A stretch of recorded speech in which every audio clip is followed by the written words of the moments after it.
ആവർത്തന പുസ്തകം അധ്യായം 18. ലേവ്യരായ പുരോഹിതന്മാർക്കും ലേവി ഗോത്രത്തിന് ഇസ്രായേലിനോട് കൂടെ ഓഹരിയും അവകാശവും ഉണ്ടാകരുത്. യഹോവയുടെ ദഹന യാഗങ്ങളും അവന്റെ അവകാശവും കൊണ്ട് അവർ ഉപജീവനം കഴിക്കണം.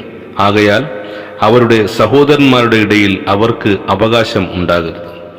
യഹോവ അവരോട് അരുളി ചെയ്തതുപോലെ അവൻ തന്നെ അവരുടെ അവകാശം. ജനത്തിൽ നിന്ന് പുരോഹിതന്മാർക്ക് ചെല്ലേണ്ടുന്ന അവകാശം എന്തെന്നാൽ, മാടിനെയോ ആടിനെയോ യാഗം കഴിക്കുന്നവൻ കൈക്കുറുകും കവിൾ രണ്ടും ആമാശയവും കൊടുക്കണം. ധാന്യം, വീഞ്ഞ്, എണ്ണ എന്നിവയുടെ ആദ്യഫലം, നിന്റെ ആടുകളെ കത്തിരിക്കുന്ന ആദ്യ രോമവും നീ അവന് കൊടുക്കണം. യഹോവയുടെ നാമത്തിൽ ശുശ്രൂഷിപ്പാൻ എപ്പോഴും നിൽക്കേണ്ടതിന് നിന്റെ ദൈവമായ യഹോവ നിന്റെ സകല ഗോത്രങ്ങളിൽ നിന്ന് അവനെയും പുത്രന്മാരെയും അല്ലോ തിരഞ്ഞെടുത്തിരിക്കുന്നത്. ഏത് ഇസ്രായേലിലെ പട്ടണത്തിലെങ്കിലും പരദേശിയായി പാർത്തിരുന്ന ഒരു ലേവ്യൻ അവിടെ നിന്ന് യഹോവ തിരഞ്ഞെടുക്കുന്ന സ്ഥലത്തേക്ക് വന്നാൽ അവന് മനസ്സുപോലെ വരാം. അവിടെ യഹോവയുടെ സന്നിധിയിൽ നിൽക്കുന്ന ലേവ്യരായ തൻ്റെ സകല സഹോദരന്മാരെയും പോലെ അവനും തൻ്റെ ദൈവമായ യഹോവയുടെ നാമത്തിൽ ശുശ്രൂഷ ചെയ്യാം. അവന്റെ പിതൃസ്വത്ത് വിറ്റ് കിട്ടിയ മുതലിനു പുറമെ അവരുടെ ഉപജീവനം സമാംശമായിരിക്കണം. നിന്റെ ദൈവമായ യഹോവ നിനക്ക് തരുന്ന ദേശത്ത് എത്തിയ ശേഷം അവിടുത്തെ ജാതികളുടെ മ്ലേച്ഛതകൾ നീ പഠിക്കരുത്. തൻ്റെ മകനെയോ മകളെയോ അഗ്നിപ്രവേശം ചെയ്യിക്കുന്നവൻ, പ്രശ്നക്കാരൻ, മുഹൂർത്തക്കാരൻ, ആഭിചാരകൻ, ക്ഷുദ്രക്കാരൻ, മന്ത്രവാദി, വെളിച്ചപ്പാടൻ, ലക്ഷണം പറയുന്നവൻ, അഞ്ജനക്കാരൻ എന്നിങ്ങനെയുള്ളവരെ നിങ്ങളുടെ ഇടയിൽ കാണരുത്. ഈ കാര്യങ്ങൾ ചെയ്യുന്നവനെല്ലാം യഹോവയ്ക്ക് വെറുപ്പ് ആകുന്നു. ഇങ്ങനെയുള്ള മ്ലേച്ഛതകൾ നിമിത്തം നിന്റെ ദൈവമായ യഹോവ അവരെ നിന്റെ മുമ്പിൽ നിന്ന് നീക്കിക്കളയുന്നു. നിന്റെ ദൈവമായ യഹോവയുടെ മുമ്പാകെ നീ നിഷ്കളങ്കനായിരിക്കണം.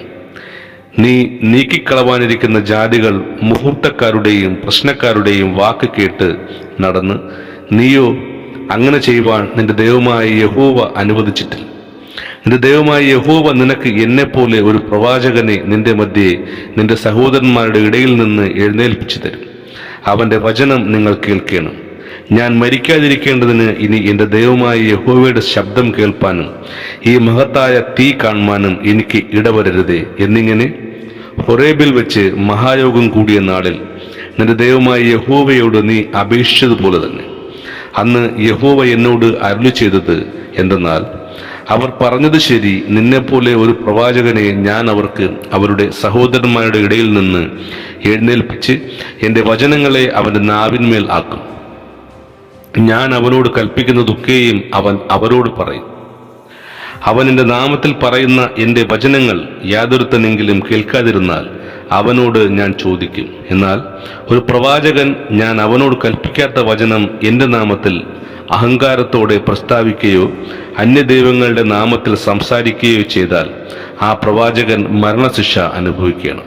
അത് യഹോവ അരുളി ചെയ്യാത്ത വചനം എന്ന് ഞങ്ങൾ എങ്ങനെ അറിയും എന്ന് നിന്റെ ഹൃദയത്തിൽ പറഞ്ഞാൽ, ഒരു പ്രവാചകൻ യഹോവയുടെ നാമത്തിൽ സംസാരിക്കുന്ന കാര്യം സംഭവിക്കുകയും ഒത്തുവരികയും ചെയ്യാഞ്ഞാൽ അത് യഹോവ അരുളി ചെയ്തതല്ല. പ്രവാചകൻ അത് സ്വയം കൃത്യമായി സംസാരിച്ചതത്രേ. അവനെ പേടിക്കരുത്. ആമേൻ.